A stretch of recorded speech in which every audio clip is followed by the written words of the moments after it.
All right, here we go. Maybe. Did I not hit the button? I didn't hit the button. Or did I? There we go. Okay.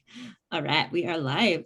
Hello, everyone. Welcome to Trainer Tip Tuesday.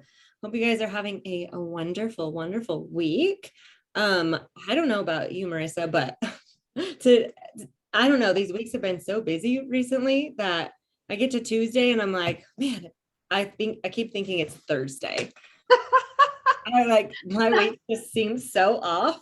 I don't. Well, I have thought, well, because I have a set schedule. So I have done that a couple times today, thought today was Wednesday because I don't work Tuesdays typically. But and it's funny because when I show up on my days off, it really throws the residents for a loop too, because it's like they know my schedule. Like I'm the only one with like a set schedule, but they'll be like, "What are you doing here?" So I mess them all up. I'm messed up, they're messed up. I get that. That's Yeah. how that's how this week has been. I don't know. Yesterday I was like, it's Monday.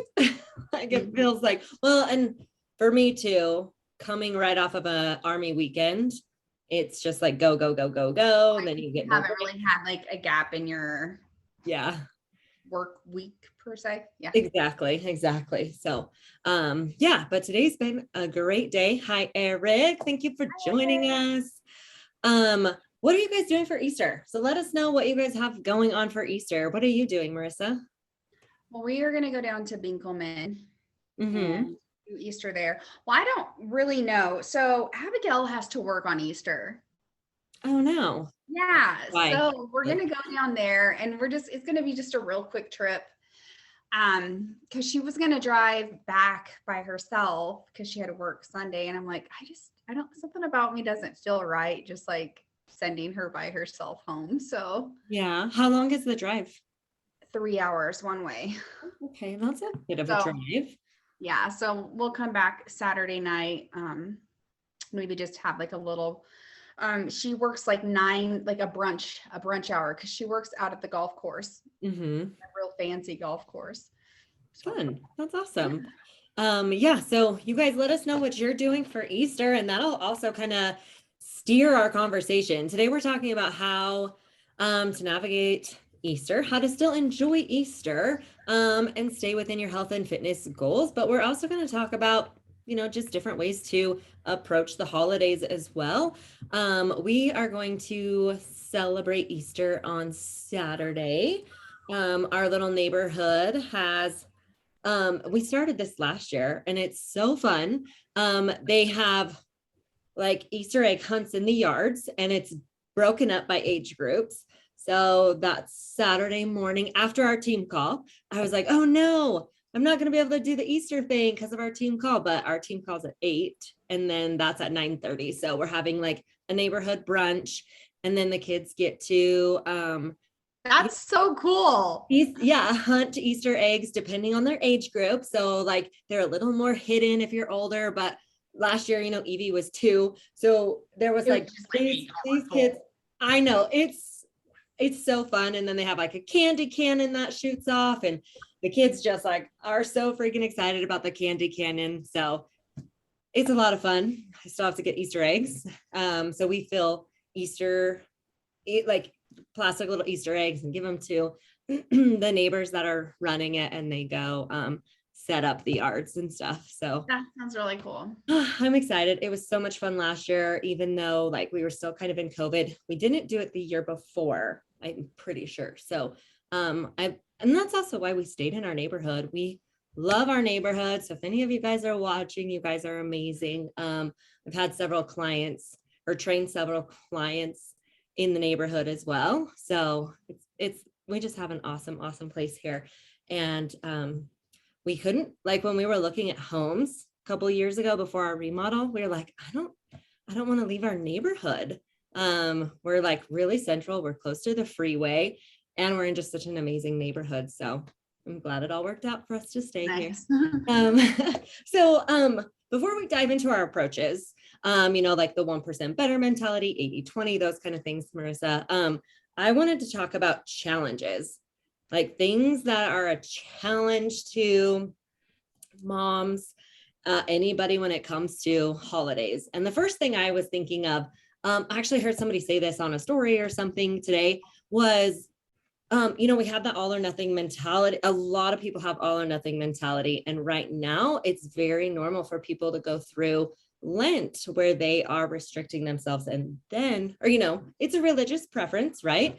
But it could lead to a little bit of that all or nothing mentality because we've been restricting. And then Easter, you can go back to like your normal ways, and you're surrounded by candy and brunch or whatever that looks like. So I mean, depending on what your family history is, you might have like I come from a broken home, so I have two different households, to go to dinners to, and sometimes I'll have them with a friend. So like, it just depends. Like maybe you'll have like 3 different dinners you're going to. You're not just planning for one. Yes. Yeah. So these are some great or very typical struggles too. Or if you go to the grocery store right now, there's all candy. My favorite are the little Reese's eggs, like those, or if Evie, I was like, I want candy or I want this. And, like sometimes I give in and I buy those things. And then I feel like when growing up, and maybe I just don't remember correctly, but like there was only an aisle or 2 of Easter stuff.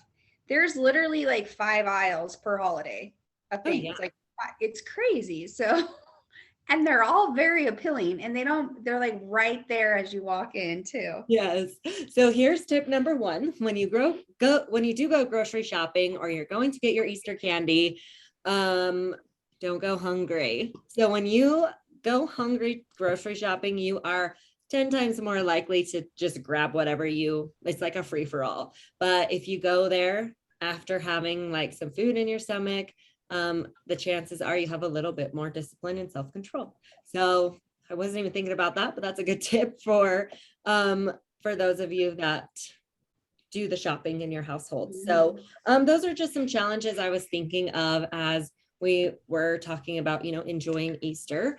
Now let's go into the different approaches. Like the 1%, the 1 plate rule, a lot of those things we talk about. Generally, we talk about the 1% rule around Thanksgiving because you're just surrounded by so much food. But I think it applies with every single holiday. Don't you?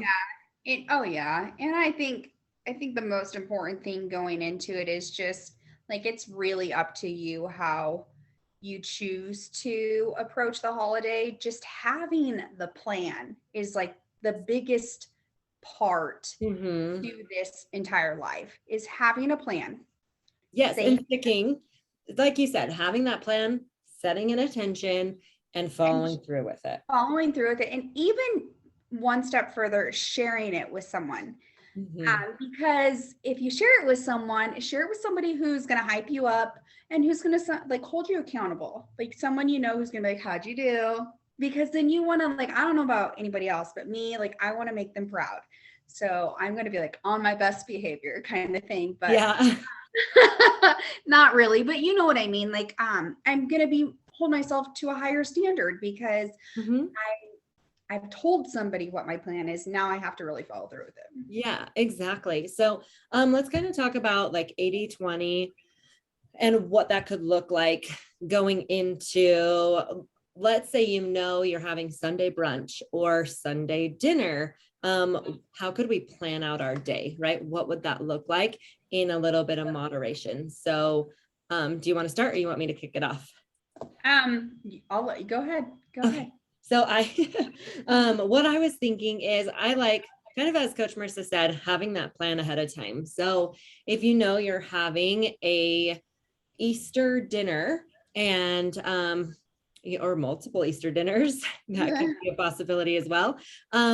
Planning ahead. So we know most of the times when we are eating out or having a family style type of gathering, that it's going to be higher carb, it's going to be higher fat. And so let's plan ahead by maybe eating a higher protein dinner, less fat and less carbs. So for a good example for that is my staple breakfast of all time, eggs, like maybe egg whites. So I'm, not having as much fat in the morning, and some veggies, and maybe my whole wheat toast, which is, another source of carbs, but we're keeping it a little bit on the lighter side, right? So we're saving some of that fat and some of those carbs for our dinner.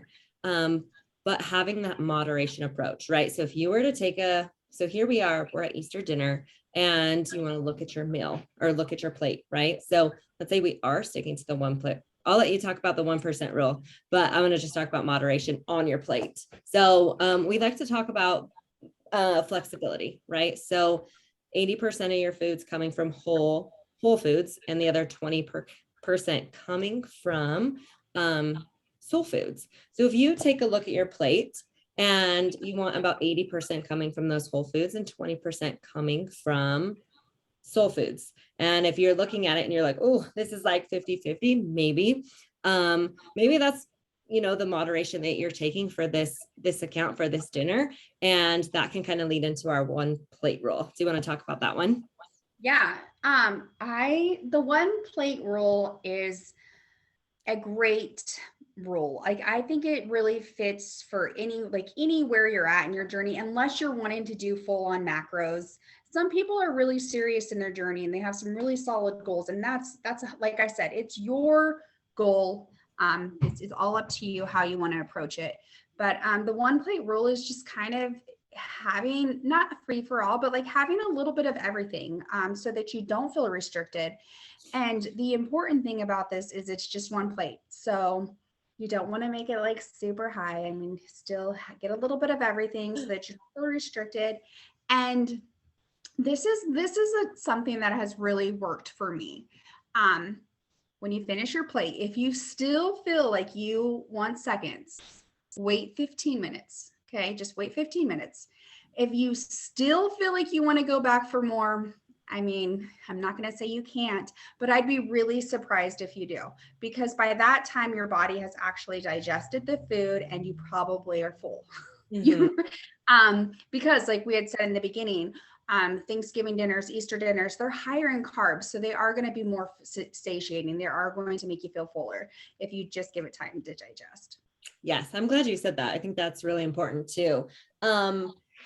Yeah, definitely important. So the main, I guess, takeaways we want you guys to get is to enjoy yourself, right? This is a lifestyle. We're not telling you, hey, it's Easter, don't enjoy some of your favorite things. Like, our whole philosophy around our health and fitness journey is to make this a lifestyle that fits for you. And also to always come back to the fact that one day, one meal is not going to ruin your progress.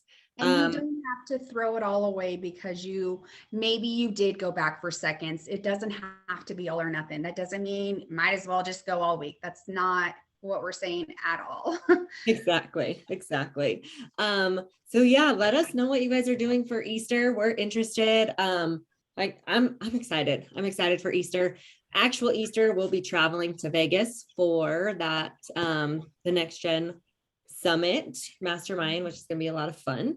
So no real celebration on Sunday. It's going to be get up, take Evie, stay with her sister. Oh, wait a second. Let's go back just real quick. Another approach that you can do that we missed, I'm surprised, is you can do just a calorie day. Because I know that I have literally tried every approach possible with traveling and with holidays and my family and us all being all thousands different ways. I've tried them all. I've failed at a lot of them. But one thing that has been really helpful in some situations and scenarios, it all is about where you're going and what you actually have access to. But I can get really controlling or like obsessed with macros. And so I have to be careful. So if I want to enjoy myself and not stress about hitting my macros, I have to tell myself we're doing a calorie day, because otherwise I will beat myself up and old behaviors will come back trying to hit my macros.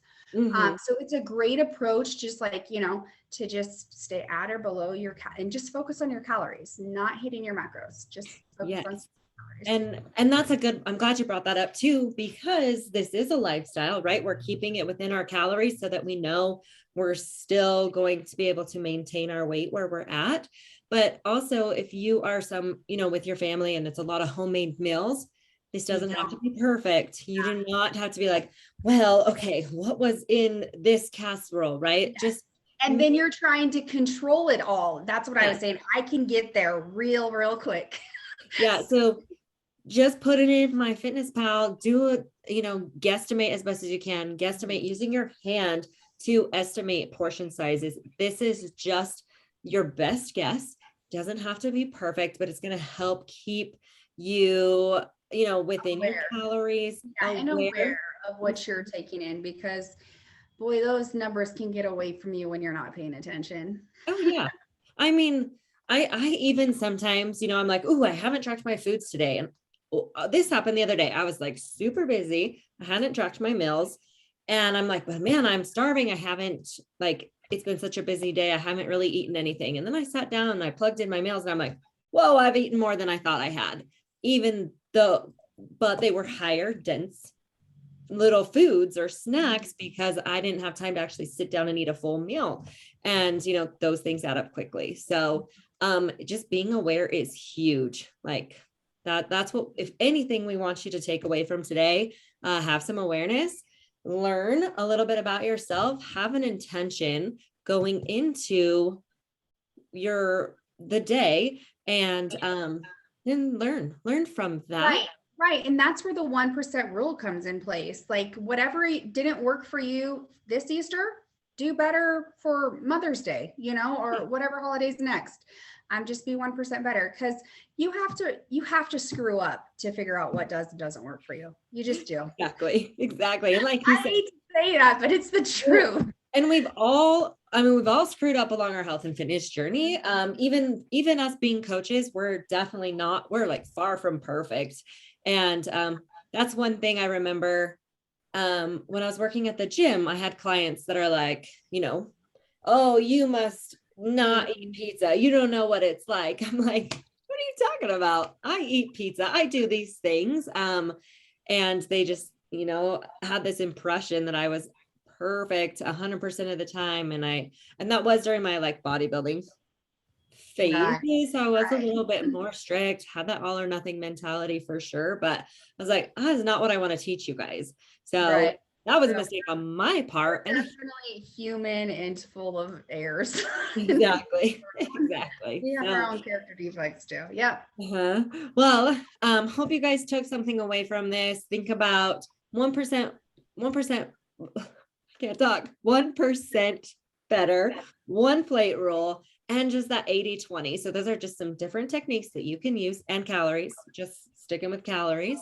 Some great techniques to navigate the holidays, still have fun, enjoy some foods that you love without feeling restricted, and just some different ways to navigate the holiday without. Yeah, if you guys want to share what approach you are going to take this Easter, I'd love to hear how everyone's entering the holiday so we can help hold you accountable too.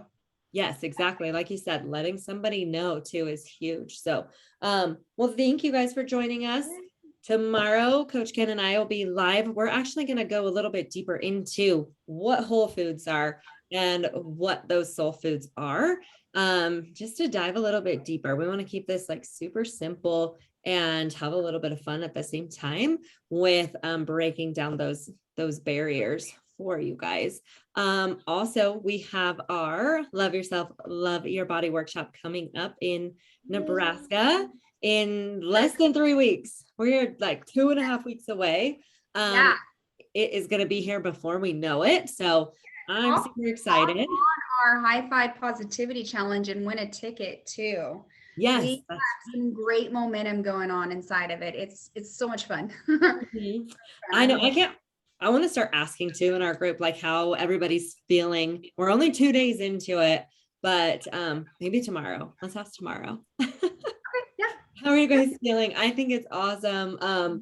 It's, I mean, it's life changing. I was talking to Ken about it this morning and, just how much, like high five is such a positive thing. So how can you wrap your head around something negative when you're doing something so Yeah, positive? you So can't. you You can't. can't. I know I try to like make weird faces at myself or like I can't help but smile every time I do it. So I'm sure if you really wanted to be negative about it, you probably could, but it's all about like stepping into that positivity of what the action actually. Mhm. Yeah, and then like Yes. pairing it with the gratitude is just it's real intense. I love it. I'm Mhm. just really loving this challenge. It's a great one. Me And it's too. something new. So Yeah, exactly. Exactly. So, all right, you guys, thank you so yes, much for joining us. Have a wonderful have a good Tuesday. And we'll see you next week. Ah. There we go. My